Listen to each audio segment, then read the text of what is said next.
bersama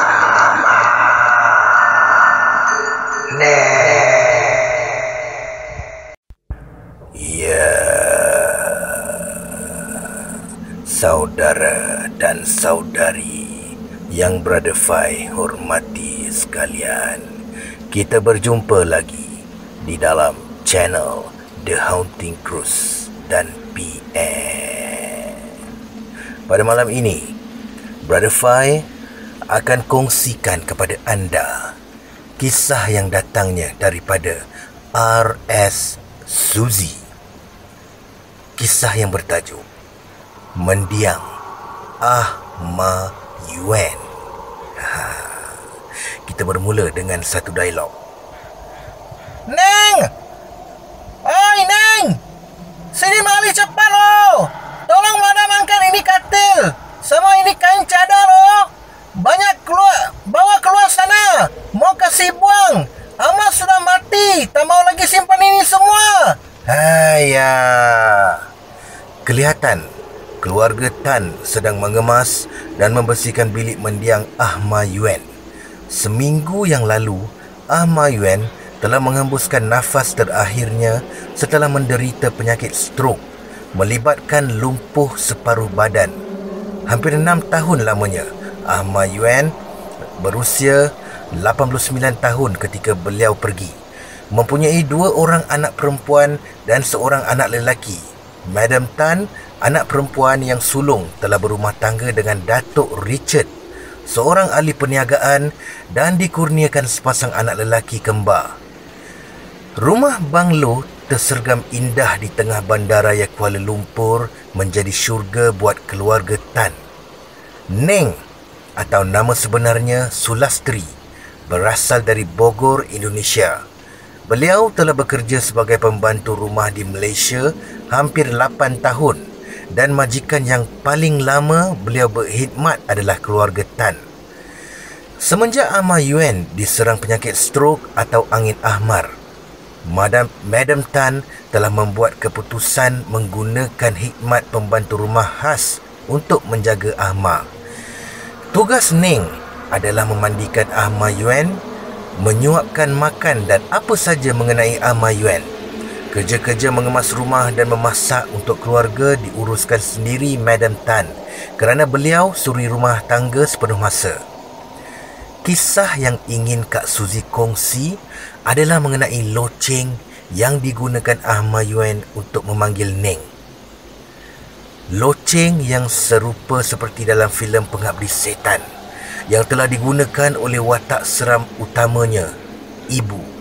Sebelum Ahma Yuen meninggal dunia, beliau akan membunyikan loceng dan memanggil Neng jika menginginkan sesuatu.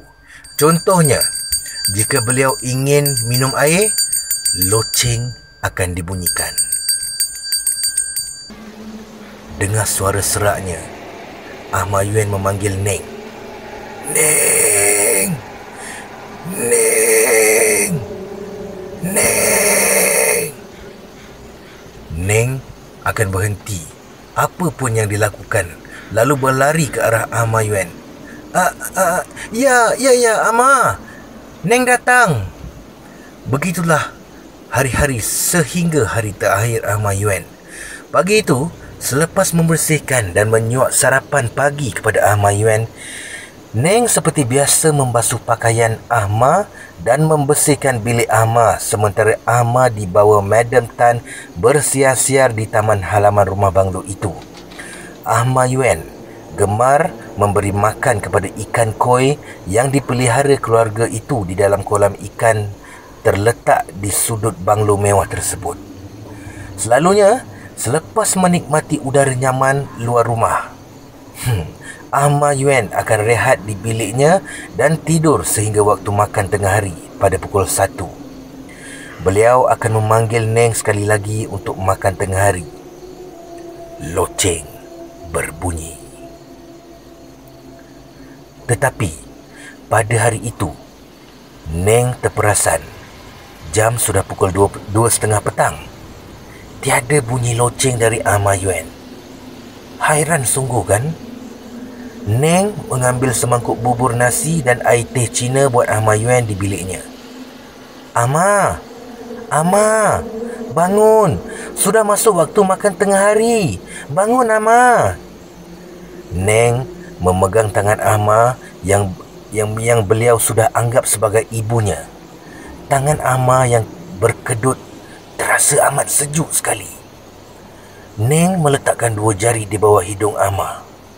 Ternyata tiada hembusan nafas darinya. Tidak puas hati, Neng cuba rasa nadi di pergelangan tangan Ama dan ianya tiada denyutan. Neng mula rasa panik. Lalu memekik memanggil Madam Tan yang berada di ruang tamu rumahnya. Madam, cepat sini. Ama kenapa? Madam Tan bergegas ke bilik ibunya dan terus memegang pergelangan tangannya untuk memeriksa nadi ibunya. Ma, Xinglai, ma buya li kau king buya uzou. Brother Fai dah cakap Cina dah. Kalau salah tolong betulkan ya. Madam Tan memanggil-manggil ibunya dan berkata sesuatu dalam bahasa Mandarin. Madam Tan menyelimut seluruh badan Ahmad Yuen lalu keluar dan ambil telefon bimbitnya untuk hubungi suaminya, Datuk Richard. Upacara pengebumian dan penghormatan kali terakhir mendiang Ahmad Yuen diadakan selama seminggu di depan rumah banglo mereka. Suasana pilu dan suram dirasakan seluruh ahli keluarga Tan apabila tiba masanya untuk pengebumian mendiang. Lebih tepat, jenazah mendiang Ahmad Yuen akan dibakar dan abunya dirancang untuk diletakkan di rumah bersebelahan berhala pemujaan keluarganya dalam bilik kecil khas untuk upacara sembahyang keluarga Tan. Setelah abu itu berada di bilik itu, gangguan yang dialami Neng kerap berlaku. Khidmat Neng sebagai pembantu rumah diteruskan. Lalu tugasannya adalah mengurus pembersihan di luar dan dalam rumah. Tugas memasak masih dilakukan Madam Tan. Neng baru saja selesai solat Isyak dan jam telah pun masuk 11 malam. Solat Isyak lambat sedikit sebab mereka semua baru pulang dari pasar raya Econ Safe untuk belanja barangan keperluan dapur. Neng mengemas telekung dan sejadah lalu ke katilnya untuk merehatkan badan. Sedang Neng melayang ke alam mimpi, tiba-tiba loceng berbunyi. Sayup kedengaran, tapi jelas di telinga Neng suara Ama memanggilnya. Neng bangkit dan terus ke bilik Ahmad Yuen yang berada bertentangan di biliknya. Neng.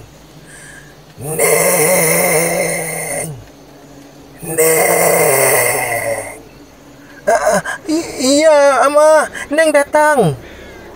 Pintu bilik Ama dibuka. Gelap dan angin sejuk meluru menebusi badan Neng. Sekali lagi, loceng berbunyi.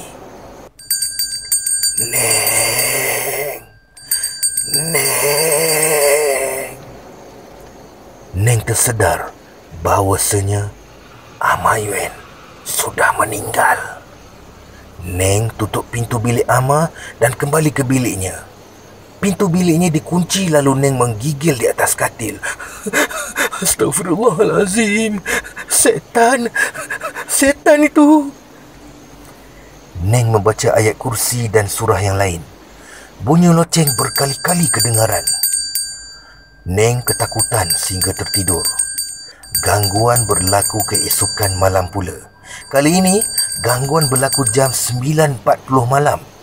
Datuk Richard menyuruh Neng meletakkan fail-fail dokumen pejabat di dalam keretanya supaya esok pagi beliau tidak lupa membawanya.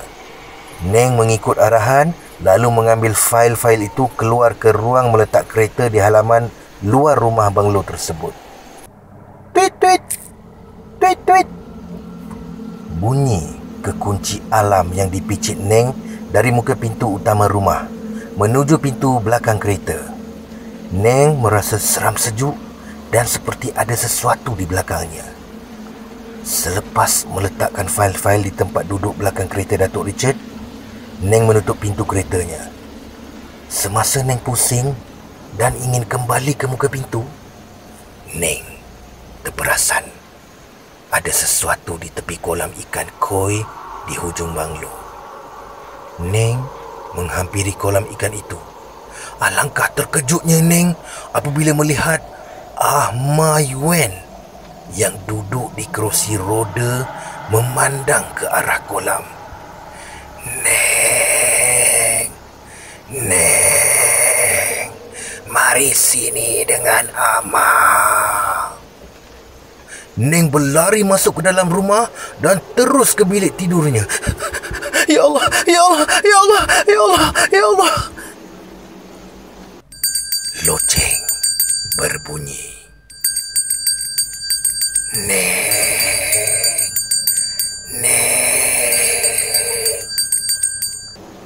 Bunyi panggilan Ama Yuen mengganggu Neng malam itu. Keesokan harinya, Neng nekat untuk menceritakan hal ini pada majikannya. Madam Tan pada mulanya tidak percaya, tetapi setelah salah satu anak kembarnya yang kebetulan ada di situ juga menceritakan kejadian seram yang beliau alami pada malam abu jenazah mendiang Ama Yuen diletakkan di bilik sembahyang mereka. Katanya, beliau ternampak Ama Yuen di kerusi roda menghadap tingkap biliknya tengah malam itu. Jelas, walaupun lampu bilik itu tidak dinyalakan, tetapi lampu sinaran dari laluan ke bilik menyinari sehingga ke dalam bilik, membuatkan susuk itu jelas terlihat kerana pintu bilik Ama tidak ditutup ketika itu. Madam Tan memanggil khidmat menghalau makhluk gaib berbangsa Cina dari salah sebuah tokong berdekatan. Difahamkan supaya abu mendiang dipindahkan ke lokasi tempat khas simpanan persemadian abu-abu jenazah beragama Cina di Seremban jika tidak mahu gangguan berterusan. Keluarga Tan mematuhi nasihat dari Sami Tokong tersebut. Selesai pemindahan abu mendiang Ahma Yuen, tiada lagi kedengaran panggilan mendiang atau penampakan mendiang di kawasan rumah mereka. Neng berterima kasih kepada Madam Tan dan Neng berasa tenang untuk berkhidmat dengan keluarga itu seterusnya. Alhamdulillah, syukur. Sekian. Terima kasih, Brother Fahd.